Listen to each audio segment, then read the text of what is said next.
നമസ്കാരം. ദിവസത്തെ പ്രധാനപ്പെട്ട വാർത്തകൾ ചർച്ച ചെയ്യുന്ന സ്റ്റേറ്റ് ഓഫ് ന്യൂസിലേക്ക് സ്വാഗതം. നിയമസഭാ തെരഞ്ഞെടുപ്പിൽ കേരള കോൺഗ്രസ് കഴിഞ്ഞ തവണ മത്സരിച്ച 10 സീറ്റുകളിൽ 4 വിട്ടു നൽകണമെന്ന കോൺഗ്രസിൻ്റെ ആവശ്യം തർക്കത്തിലേക്ക് നീങ്ങുന്നു. കേരള കോൺഗ്രസ് ജോസഫിൻ്റെ സ്ഥാനാർത്ഥികൾ തോറ്റ സീറ്റുകൾ വിട്ടു നൽകണമെന്നാണ് കോൺഗ്രസ് നേതൃത്വത്തിൻ്റെ ആവശ്യം.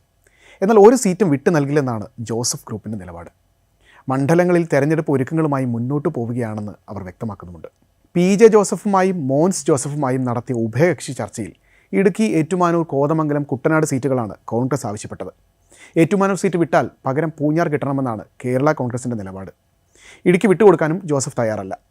കോതമംഗലമാണ് മറ്റൊരു തർക്കമണ്ഡലം. സീറ്റ് ഏറ്റെടുക്കണമെന്നാണ് പ്രാദേശിക കോൺഗ്രസ് നേതൃത്വത്തിൻ്റെ നിലപാട്. CPMൽ നിന്ന് കോതമംഗലം പിടിക്കണമെങ്കിൽ കൈപ്പത്തി ചിഹ്നത്തിൽ തന്നെ സ്ഥാനാർത്ഥി രംഗത്തിറങ്ങണമെന്നാണ് മുറവിളി. മണ്ഡലത്തിൽ പലയിടത്തും പോസ്റ്ററുകളടക്കം ഈ രീതിയിൽ പ്രത്യക്ഷപ്പെട്ടിട്ടുണ്ട്. ഈ നീക്കവും ജോസഫ് ഗ്രൂപ്പ് തള്ളുകയാണ്. കോതമംഗലത്തിനായി കേരള കോൺഗ്രസ് ജേക്കബ് വിഭാഗവും ചരട് വലിക്കുന്നുണ്ടെന്നാണ് വാർത്തകൾ വരുന്നത്. വിട്ടുവീഴ്ചയ്ക്ക് തയ്യാറല്ലെന്ന് ജോസഫ് വിഭാഗത്തിൻ്റെ നിലപാട് UDFൽ തലവേദനയായി മാറുകയാണ്. ജോസഫ് ഗ്രൂപ്പ് ജില്ലാ അധ്യക്ഷൻ ഷിബു തെക്കുംപുറത്തെ വീണ്ടും മത്സരിപ്പിക്കാനാണ് പാർട്ടിയുടെ നീക്കം. 2006-ൽ LDFനൊപ്പമായിരുന്നപ്പോഴാണ് ജോസഫ് ഗ്രൂപ്പ് TU കുരുവിളയെ കോതമംഗലത്ത് മത്സരിപ്പിച്ചതും വിജയിക്കുന്നതും. പിന്നീട് UDF പാളയത്തിലെത്തിയപ്പോൾ 2016-ലും 2021-ലും സീറ്റിൽ ജോസഫ് ഗ്രൂപ്പ് പരാജയപ്പെട്ടു. തദ്ദേശ തിരഞ്ഞെടുപ്പ് ഫലം ഉൾപ്പെടെ ഇത്തവണ സാഹചര്യം അനുകൂലമാണെന്നാണ് ജോസഫ് ഗ്രൂപ്പിൻ്റെ വാദം. ഇടുക്കിയിലും തർക്കമുണ്ട്. റോഷി അഗസ്റ്റിനെതിരെ ആരെ മത്സരിപ്പിക്കും എന്ന കാര്യത്തിൽ ഇതുവരെ തീരുമാനമായിട്ടില്ല. പക്ഷേ കരുത്തനായ സ്ഥാനാർത്ഥിയും ശക്തമായ മത്സരവും വേണം എന്നതിലാണ് കോൺഗ്രസ് ഉറച്ചു നിൽക്കുന്നത്. കോൺഗ്രസ് പിന്തുണയോടുകൂടിയുള്ള പൊതു സ്വതന്ത്രൻ എന്ന ഫോർമുലയും മുന്നിലുണ്ട്. ഇതിനെല്ലാം പുറമെ വിജയസാധ്യത മുൻനിർത്തി മാത്രമേ മുന്നോട്ട് പോകൂ എന്നാണ് കോൺഗ്രസ് നേതൃത്വം കേരള കോൺഗ്രസ് ജോസഫ് വിഭാഗത്തോട് പറഞ്ഞിട്ടുള്ളത്. ഇടുക്കിയിൽ തദ്ദേശ തെരഞ്ഞെടുപ്പിൽ കേരള കോൺഗ്രസിന് കാര്യമായ നേട്ടമുണ്ടാക്കാൻ കഴിഞ്ഞിട്ടില്ലെന്നും പല മണ്ഡലങ്ങളിലും അവർക്ക് ശക്തമായ സംഘടനാ സ്വാധീനമില്ലെന്നും കോൺഗ്രസ് ചൂണ്ടിക്കാണിക്കുന്നുമുണ്ട്. ഈ 4 മണ്ഡലങ്ങളും കേരള കോൺഗ്രസ് സ്ഥാനാർത്ഥികൾക്ക് വിജയസാധ്യത ഇല്ലെന്നാണ് കോൺഗ്രസ് നേതൃത്വത്തിൻ്റെ വിലയിരുത്തൽ. പ്രതിപക്ഷ നേതാവിൻ്റെ നേതൃത്വത്തിൽ നടത്തിയ പഠനത്തിൻ്റെയും അവലോകനത്തിൻ്റെയും അടിസ്ഥാനത്തിലാണ് പാർട്ടി നിലപാടിലേക്ക് എത്തുന്നത്. കൈപ്പത്തി ചിഹ്നത്തിൽ സ്ഥാനാർത്ഥി എത്തിയാൽ സീറ്റുകളിൽ ജയമുറപ്പെന്ന ആത്മവിശ്വാസവും പാർട്ടി നേതൃത്വം പ്രകടിപ്പിക്കുന്നുണ്ട്. ഈ വിഷയത്തിൽ അന്തിമ തീരുമാനമെടുക്കുന്നതിനായി കേരള കോൺഗ്രസ് ജോസഫ് വിഭാഗം ഈ മാസം 31-ന് ഉന്നതാധികാര സമിതി യോഗം ചേരാനിരിക്കുകയാണ്. സീറ്റുകൾ വിട്ടു നൽകുന്നതുമായി ബന്ധപ്പെട്ട ചർച്ചകളിൽ പ്രാദേശിക നേതൃത്വങ്ങൾ കടുത്ത അതൃപ്തി ഇതിനകം പാർട്ടി അറിയിച്ചിട്ടുള്ളതായിട്ടാണ് വിവരം. ഇങ്ങനെയൊക്കെ ആണെങ്കിലും കോൺഗ്രസ് ശക്തമായ സമ്മർദ്ദം ചെലുത്തിയാൽ ജോസഫ് പക്ഷത്തിന് വഴങ്ങേണ്ടി വന്നേക്കും. മത്സരിക്കുന്ന പാർട്ടി സ്ഥാനാർത്ഥികളുടെ എണ്ണം ഒരുപക്ഷെ കുറയാനാണ് സാധ്യത. ഇനി ഇന്നത്തെ ദേശീയ വാർത്ത പരിശോധിക്കാം. മഹാരാഷ്ട്ര ഉപമുഖ്യമന്ത്രി സ്ഥാനത്തേക്ക് അജിത് പവാറിൻ്റെ ഭാര്യ സുനേത്ര പവാറിനെ നിർദ്ദേശിക്കാൻ NCP അജിത് പവാർ വിഭാഗം തയ്യാറെടുക്കുകയാണ്. കഴിഞ്ഞ ദിവസം മുതിർന്ന NCP നേതാക്കളായ പ്രഫുൽ പട്ടേൽ, ഛഗൻ ഭുജ്ബൽ, ധനഞ്ജയ് മുണ്ടേ, സുനിൽ തർക്കറെ എന്നിവർ സുനേത്ര പവാറുമായി ഇത് സംബന്ധിച്ച് കൂടിക്കാഴ്ച നടത്തിയിട്ടുമുണ്ട്. ഒഴിവ് വന്ന ബാരാമതി മണ്ഡലത്തിൽ നിന്ന് സുനേത്രയെ മത്സരിപ്പിക്കണമെന്നാണ് ആവശ്യം. നിലവിൽ രാജ്യസഭാംഗമാണ് സുനേത്ര പവാർ. മുഖ്യമന്ത്രി സ്ഥാനം ഏറ്റെടുത്ത ശേഷം മത്സരത്തിലേക്ക് സുനേത്ര പവാർ എത്തണമെന്ന ആവശ്യവും പാർട്ടി നേതൃത്വത്തിനുണ്ട്. ഇക്കാര്യത്തിൽ അന്തിമ തീരുമാനമെടുക്കാൻ 2 ദിവസത്തിനുള്ളിൽ പ്രത്യേക നേതൃയോഗം ചേരാനിരിക്കുകയാണ്. ഇതിന് പിന്നാലെ സുനേത്ര പവാറിനെ ഉപമുഖ്യമന്ത്രിയായി നിയമിക്കുന്നതുമായി ബന്ധപ്പെട്ട് NCP നേതാക്കൾ മുഖ്യമന്ത്രി ദേവേന്ദ്ര ഫഡ്നവിസിനെ കാണാനും തീരുമാനമെടുത്തിട്ടുണ്ട്.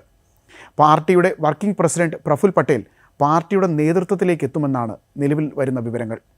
ശരത് പവാറിൻ്റെ NCP SP-യുമായുള്ള ലയനത്തെക്കുറിച്ച് അടുത്ത ഘട്ടത്തിൽ ചർച്ചയ്ക്കുള്ള സാധ്യതയും പാർട്ടി നേതൃത്വം വ്യക്തമാക്കുന്നുണ്ട്. മുനിസിപ്പൽ കോർപ്പറേഷൻ തെരഞ്ഞെടുപ്പ് മുതൽ ലയനവുമായി ബന്ധപ്പെട്ട് അജിത് പവാർ ശരത് പവാർ വിഭാഗവുമായി ചർച്ച നടത്തി വരികയായിരുന്നു. 2 വിഭാഗങ്ങളും ഇതിനകം പല മണ്ഡലങ്ങളിലും ഒരുമിച്ചാണ്. ചിതറിക്കിടക്കുന്നതിൽ അർത്ഥമില്ലെന്നും ഒരുമിച്ച് നിൽക്കേണ്ടതുണ്ടെന്നും അത് എല്ലാവരും മനസ്സിലാക്കിയിട്ടുണ്ടെന്നും മുതിർന്ന NCP നേതാവും മന്ത്രിയുമായ നർഹരി സിൻവാൾ അടക്കമുള്ളവർ പരസ്യമായി അഭിപ്രായ പ്രകടനം നടത്തുന്നതും ഈ സാഹചര്യത്തിലാണ്. ഇനി ഇന്നത്തെ അന്താരാഷ്ട്ര വാർത്ത പരിശോധിക്കാം. ഇറാന് നേരെ അമേരിക്കൻ പ്രസിഡന്റ് ഡൊണാൾഡ് ട്രംപ് ഭീഷണി തുടരുകയാണ്. ആണവായുധങ്ങൾ ഉപേക്ഷിക്കുന്നതിനുള്ള കരാറുമായി ബന്ധപ്പെട്ട ചർച്ചയ്ക്ക് തയ്യാറാവാത്ത പക്ഷം അടുത്ത ആക്രമണം വളരെ രൂക്ഷമായിരിക്കുമെന്നാണ് ട്രംപിൻ്റെ മുന്നറിയിപ്പ്. മേഖലയിൽ ആശങ്ക വർദ്ധിപ്പിച്ച് വലിയ സൈനിക നീക്കവും US നടത്തുന്നുണ്ട്. 3 യുദ്ധക്കപ്പലുകളുടെ അകമ്പടിയോടെ USS എബ്രഹാം ലിങ്കൺ ചൊവ്വാഴ്ച പശ്ചിമേഷ്യയിൽ പ്രവേശിച്ചിരുന്നു. US ഇറാൻ ബന്ധം അങ്ങേയറ്റം വഷളായിരിക്കുന്ന സാഹചര്യത്തിലാണ് പശ്ചിമേഷ്യയിലേക്ക് US യുദ്ധക്കപ്പലുകളും എത്തുന്നത്. ഭരണകൂട വിരുദ്ധ പ്രതിഷേധം തലവേദനയായ ഇറാന് വലിയ സമ്മർദ്ദമായാണ് അമേരിക്കൻ സൈനിക നീക്കം വിലയിരുത്തപ്പെടുന്നത്.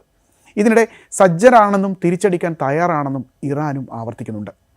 സമ്പുഷ്ടീകരിച്ച യുറേനിയം ശേഖരം ഒരു മൂന്നാം കക്ഷിക്ക് കൈമാറുക, രാജ്യത്തിനകത്തെ യുറേനിയം സമ്പുഷ്ടീകരണം അവസാനിപ്പിക്കുക, മിസൈൽ പദ്ധതികൾക്ക് നിയന്ത്രണം ഏർപ്പെടുത്തുക, മറ്റു സായുധ സംഘങ്ങൾക്കുള്ള പിന്തുണ അവസാനിപ്പിക്കുക എന്നിങ്ങനെ 4 ആവശ്യങ്ങളാണ് US മുന്നോട്ട് വയ്ക്കുന്നത്. എന്നാൽ ഈ 4 ആവശ്യങ്ങളും അംഗീകരിക്കുന്നത് ഇറാനെ സംബന്ധിച്ച് അല്പം ബുദ്ധിമുട്ടുള്ള കാര്യമാണ്. ഇതിനിടെ സംഘർഷം ലഘൂകരിക്കാൻ ഇറാനിയൻ ഉദ്യോഗസ്ഥർ അമേരിക്കയുമായി സഖ്യത്തിലുള്ള അറബ് രാജ്യങ്ങളുമായി രഹസ്യ നയതന്ത്ര ചർച്ചകൾ നടത്തി വരികയാണെന്നും റിപ്പോർട്ടുകളുണ്ട്. ഇറാനിലെ supreme national security council secretary Ali Larijani Qatar പ്രധാനമന്ത്രി ഷെയ്ഖ് മുഹമ്മദ് ബിൻ അബ്ദുറഹ്മാൻ അൽ താനിയുമായി കഴിഞ്ഞ ദിവസം സംസാരിച്ചിരുന്നു. മധ്യസ്ഥ ചർച്ചകളിലൂടെ സംഘർഷം ലഘൂകരിക്കാൻ ലക്ഷ്യമിട്ട് ഇറാൻ്റെ വിദേശകാര്യമന്ത്രി അബ്ബാസ് അരക്ചിയും ചർച്ചകൾക്ക് തയ്യാറെടുക്കുന്നതായാണ് റിപ്പോർട്ടുകൾ വരുന്നത്. മധ്യസ്ഥൻ്റെ റോൾ ഏറ്റെടുത്തിരിക്കുന്ന തുർക്കിയാകട്ടെ ഇറാനോട് വിട്ടുവീഴ്ചയ്ക്ക് തയ്യാറാകണമെന്നാണ് ആവശ്യപ്പെടുന്നത്. ആണവ വിഷയത്തിൽ ചർച്ചകൾക്ക് ഇറാൻ തയ്യാറാണ് എന്നാണ് തുർക്കി വിദേശകാര്യമന്ത്രി ഹാക്കൻ ഫിദാൻ പറയുന്നത്. ചർച്ചകൾ ഇറാന് അപമാനകരമായി തോന്നാൻ സാധ്യതയുള്ളതിനാൽ അവ കൂടുതൽ സഹനീയമായ രീതിയിൽ അവതരിപ്പിക്കേണ്ടതുണ്ടെന്നും അദ്ദേഹം കൂട്ടിച്ചേർക്കുന്നുണ്ട്. വ്യാഴാഴ്ച രാത്രി കെന്നഡി സെൻറ്ററിൽ സംസാരിക്കുമ്പോൾ ഇറാനുമായി സംസാരിക്കാൻ താൻ പദ്ധതിയിടുന്നുണ്ടെന്ന് ട്രംപ് വ്യക്തമാക്കിയിരുന്നു. തുർക്കി പ്രസിഡന്റ് റജബ് തയ്യിബ് എർദോഗാനും ഡൊണാൾഡ് ട്രംപും ഇറാൻ പ്രസിഡന്റ് മസൂദ് പെസിഷ്കിയാനും തമ്മിൽ ഒരു വീഡിയോ കോൺഫറൻസ് സജീവ പരിഗണനയിലുണ്ടെന്നാണ് റിപ്പോർട്ടുകൾ. ഇത്തരം ഹൈ പ്രൊഫൈൽ നയതന്ത്ര നീക്കങ്ങൾ ട്രംപിന് താൽപ്പര്യമുള്ളതാണെങ്കിലും ഇറാനിലെ യാഥാസ്ഥിതിക നയതന്ത്രജ്ഞർ ഇതിനെ എതിർക്കാനാണ് സാധ്യത. കഴിഞ്ഞ 10 വർഷത്തിനിടയിൽ ഇരു രാജ്യങ്ങളും തമ്മിൽ ഔദ്യോഗികമായി നേരിട്ടുള്ള ചർച്ചകളൊന്നും തന്നെ നടന്നിട്ടില്ല. ഇസ്രായേലിലെയും സൗദി അറേബ്യയിലെയും മുതിർന്ന പ്രതിരോധ രഹസ്യാന്വേഷണ ഉദ്യോഗസ്ഥർ ഇറാൻ വിഷയത്തിൽ ചർച്ചകൾക്കായി ഈ ആഴ്ച വാഷിംഗ്ടണിൽ എത്തിയതായും റിപ്പോർട്ടുകളുണ്ടായിരുന്നു. ഇറാന് നേരെയുള്ള US ലക്ഷ്യങ്ങൾ എന്താണെന്ന് ട്രംപ് ഇതുവരെ വ്യക്തമായി പറഞ്ഞിട്ടില്ല. പ്രതിഷേധക്കാരെ സംരക്ഷിക്കാനാണ് ആക്രമണമെന്ന് ഒരിക്കൽ പറഞ്ഞ അദ്ദേഹം പിന്നീട് ആണവ പദ്ധതിയുമായി ഇതിനെ ബന്ധിപ്പിക്കുകയായിരുന്നു. അവിടുത്തെ ആഭ്യന്തര പ്രശ്നങ്ങൾ പരിഹരിക്കുക എന്നതിലുപരി ഇറാനിലെ നിലവിലെ ഭരണ നേതൃത്വത്തെയും പരമോന്നത നേതാവ് ആയത്തുള്ള അലി ഖമേനിയെയും പുറത്താക്കുകയാണ് ട്രംപിൻ്റെ ലക്ഷ്യമായി ഇപ്പോൾ വിലയിരുത്തപ്പെടുന്നത്.